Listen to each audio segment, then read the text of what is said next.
Personalpronomen und das Verb haben und sein. النهاردة هنتعلم مع بعض الضمائر الشخصية والفعلين دول. أول فعل هو فعل sein يعني يكون، وفعل haben يعني يملك. خلينا نبدأ الأول بالضمائر الشخصية، يلا بينا. دي Personalpronomen يعني الضمائر الشخصية. يعني ايه؟ أنا، إيش يعني ايه؟ أنت، du عندنا بعد كده er يعني هو er، sie هي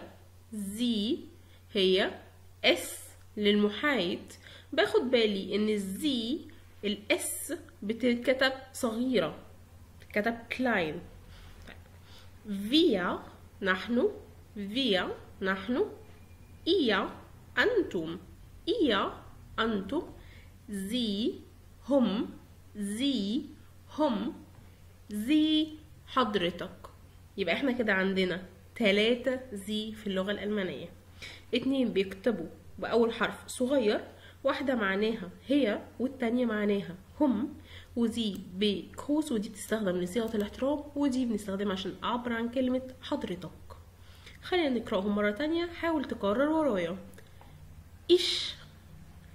ich du er sie es wir ihr sie هبدأ أعمل لك اختبار صغير. ازاي أقول أنت؟ حاول تفكر.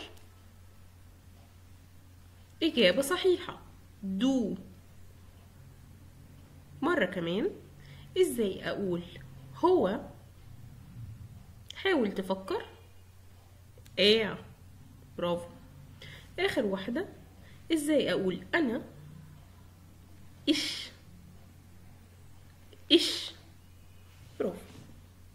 يلا بينا نكمل، وبكده نكون أخدنا الضمائر الشخصية. هنبدأ ناخد الأفعال. الفعل الأول معايا، الفعلين اللي هناخدهم النهاردة هم فعلين مهمين جدا في اللغة الألمانية، ويستحيل تكون تعرف ألماني من غير ما تعرفهم. أول فعل وهو sein، تاني فعل هو haben. خلينا نبتدي بالفعل sein. يعني يكون. ich bin يعني أنا أكون. يعني ممكن أقول مثلا ich bin Nora. du bist أنت تكون. du bist أنا بكررها عشان تقصل في الوقت ده تكون بتسمعني وبتكرر ورايا. sie es ist. sie es ist يعني هو يكون، هي تكون، أو المحايد. تمام، بتيجي معاها ist. نقرأهم أول 3 تاني. ich bin. حاول تقرأ تاني واحدة.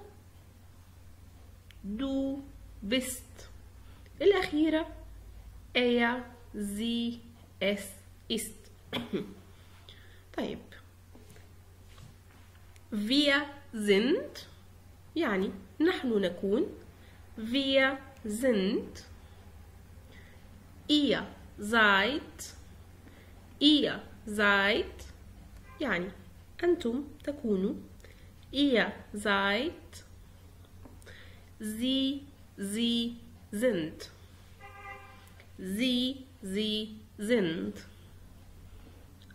هبتدي ان نقرأه للمرة الأخيرة. ich bin. du bist. sie es ist. wir sind. ihr seid. sie sind. nochmal مرة كمان. ich bin. du bist. sie es ist. wir sind. ihr seid. sie sind. طيب، احنا دلوقتي فهمنا معنى كل فعل sein، ازاي يعني ايه فرق بين ich bin ودو بست وهكذا. خلينا ناخد امثله. zum Beispiel يعني أمثلة على سبيل المثال. أول مثل معايا mir ist kalt. mir ist kalt يعني أنا سقعان. ich bin Max. ich bin Max أنا ماكس. ناخد بالنا إن دايما الفعل بيجي رقم 2 في الجملة. wer bist du. wer يعني من، bist تكون، du أنت. لو أنا عايزة أقول لحد مين أنت هقول له wer bist du. wer bist du. طيب رقم 4 hier ist die Brille. hier ist die Brille. هنا تكون النضارة. die Brille يعني نضارة. هي هنا ist تكون die Brille. طبعا ممكن استخدم اقول هي ist واقول اي حاجة تانية. هنا يكون مثلا der Laptop. هنا يكون اللابتوب. تمام. طيب رقم 5 واخيرا هقول wo ist die Tasche. wo أين. wo يعني أين. ist تكون die Tasche الشنطة. die Tasche يعني الشنطة. ودي Tasche في درس هتلاقوه موجود. لو انت بصيت فوق خالص كده هتلاقي اللينك بتاعه، هتدوس عليه هيفتح لك على طول درس جراماتيك بشرح لك فيه، بقول لك ليه انا اخدت التصريف هنا ist، ليه ما قلتش bist او بن من الحاجات اللي فوق. ملخص مفيد علشان دي طاشة تعتبر عندنا في الألماني هي زي، بنعوض عنها بهي. طيب وبكده نكون أخدنا 5 أمثلة على فعل يكون. خلينا نحل عليه. التمرين بتاعنا Übung يعني تمرين. ergänze mit dem Verb sein. ergänze يعني أكمل بالفعل sein يعني فعل يكون. طيب زي ما انتم شايفين كده احنا عندنا 10 أسئلة. أنا هبتدي إن أنا أحل معاكم 7 منهم، والثلاثة الأخرانيين دول هيبقوا واجب. يعني إيه واجب بالألماني؟ Hausaufgabe. خليني أكتبها لك عشان تشوفها. Hausaufgabe. Hausaufgabe. طيب وبكده انت عرفت يعني ايه واجب بالألماني. خلينا نبدأ نحل. Mein Freund صديقي نقط بيتر. طيب صديقي يعني هو واحد، تمام، اللي هو إيا. هيبقى صديقي يكون ist بيتر. تمام. دو نقط دو مارك. السؤال اللي هنا ممكن اساله اقول له ايه؟ هو انت مارك؟ ازاي اقولها له بقى؟ هقول له بس دو مارك. حاول تقولها كده مع اي حد. بس دو انيا، بس دو ماكس. تمام. رقم 3 ich نقط مونيكا aber sie انيا. الطبيعي ممكن اتوقع هنا ان انا هقول ايه؟ انا اكون مونيكا ولكن هي ايه؟ انيا.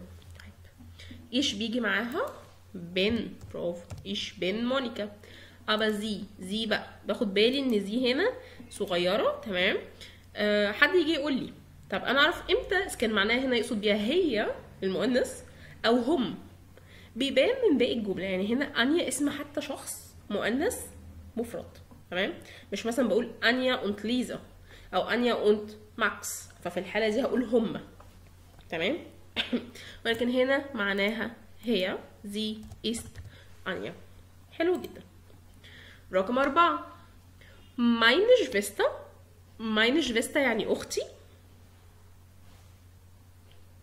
نقط ماريا. يبقى هقول اختي تكون ماريا. meine Schwester ist Maria. wer من نقط du. طبعا ده هيبقى سؤالنا هنا wer bist du. wer bist du من تكون. نقط sie Frau نجوى. زي هنا باخد بالي ان هي مكتوبه بحرف كبير، تمام، ده اول حاجه. تاني حاجه هو انا قايل لي فراو نجوى، يعني في احترام، فهقول حضرتك، هل حضرتك فراو نجوى؟ زند زي فراو نجوى، زند زي فراو نجوى. طيب رقم 7 هي نقط der Mantel. المانتل هي الكوت، تمام. هي ist der Mantel، زي ما قلت لكم ليه ist؟ علشان احنا بنعوض بدير مانتل اي حاجه مذكر اللي هي بتبقى ايه، بعتبرها ايه بتاخد مع تصريف الفعل ist. وزي ما قلت لك اللينك بتاع شرح الجراماتيك ريجل ده، درس القاعده دي موجوده فوق، ممكن تدوس عليه وتشوفه، بس بعد ما تخلص الفيديو ده متطلعش بره الفيديو ده غير لما تخلصه. بالمناسبه دي ما تنساش ان انت تعمل سبسكرايب للقناه وتفعل الجرس عشان يجيلك كل فيديو جديد. تشترك في كورس المحادثه، عندك بلاي ليست محطوطه فيها كورس تعلم اللغه الالمانيه للمستوى الاول وكورس تعلم اللغه الالمانيه من حيث المحادثه، مكتوب بالظبط يلا نتعلم الماني كورس المحادثه A1. لازم الاتنين دول تعمل لهم سيف عندك في الفيفوريت. ليه؟ علشان هما الاتنين مكملين لبعض. انت هنا الكورس ده الفيديو ده وانت بتشوفه وفي البلاي ليست بتاعته هتلاقي كل حاجه تحتاجها للA1، ولكن انت برضو بتبقى محتاج حاجه اكسترا، حاجه تساعدك انك تعرف تتكلم. عشان كده انا عامله سلسله تانية اسمها يلا نتعلم نتكلم الماني، فانت لازم ان انت تبقى متابع بالاتنين. اوكي يلا بينا نكمل. طيب انا زي ما قلت لك من نوما اخت من رقم 8 لحد 10 ده هيبقى واجب عليك، تمام. محتاجه منك انك تحله، وان شاء الله الفيديو التاني هجاوب على الثلاث اسئله دول وتشوف بقى نفسك جاوبت صح ولا لا، او ممكن انت تكتب لي في الكومنتس وانا هصلح لك، مفيش اي مشكله. طيب وبكده نكون خلصنا فعل الزين. هناخد دلوقتي verb haben، فعل يملك. طيب يلا بينا نبتدي. ich habe، مرة كمان ich habe يعني أنا عندي. du hast، du hast أنت عندك. er sie es hat، er sie es hat هو هي عندهم أو محايد عنده. طيب wir haben، wir haben احنا عندنا. نحن نملك، يعني أنا أملك، أنت تملك، هو يملك، هي تملك، نحن نملك. دي الترجمة بس باللغة العربية الفصحى. ihr habt، ihr habt، ihr يعني أنتم، habt أنتم تملكوا. sie haben، sie haben يعني هم يملكوا أو حضرتك تملك. طيب يلا بينا ناخد أمثلة zum Beispiel. يلا بينا. أول مثل معايا هو ich habe، سوري نكمل. ich habe ein Auto، ich habe ein Auto يعني أنا عندي عربية. رقم 2 du hast du eine Brille، hast du eine Brille عندك نظارة. رقم 3 Max hat keine Zeit، Max معندوش وقت. keine تستخدم للنفي، برضو درس النفي هتلاقيه بعد 2 فيديوز من دول، يعني انت هتخلص الفيديو ده في فيديو تاني، الفيديو الخامس ان شاء الله. Max hat keine Zeit، Max معندوش وقت. wir haben Glück، احنا عندنا حظ. wir haben Glück يعني انا لو عايزه اقول انا عندي حظ هقول ايه؟ هقول ich habe Glück، ich habe Glück، ich habe Glück. طيب habt ihr die Hausaufgaben gemacht؟ عملتوا الواجب. habt ihr die Hausaufgaben gemacht؟ طيب باخد بالي بس من ملحوظة صغيرة ان دايما الفعل بيجي رقم 2 في الجملة. ببدأ بالضمير الشخصي ich du er sie es wir ihr sie بعد كده بيجي على طول الفعل haben او فعل sein على حسب الكلام اللي انا عاوز اقوله. خلينا ناخد التمرين دوا. Übung بتاعنا هو ergänze mit dem Verb haben، يعني اكمل بالفعل haben، يعني haben يعني يملك. عندي رقم 1 ich نقط keinen Tisch. ich habe keinen Tisch، انا ما عنديش طاولة. Tisch يعني ترابيزة، تمام. نقط du Geld، Geld يعني فلوس، تمام. فالسؤال هنا انا ممكن اقوله معاك فلوس؟ عندك فلوس؟ هقولها ازاي دي بالالماني؟ دو بتيجي معاها بتبقى هاست du Geld، معاك فلوس. طيب ازاي اقول wir نحن نقط noch keine Wohnung، ما عندناش شقة. wir haben noch keine Wohnung، احنا للأسف لسه ما عندناش شقة. wir haben noch keine Wohnung. نورا نقط viel Arbeit. نورا اسم بنت يعني زي مؤنث. شوف بقى زي اصولها تبقى ايه.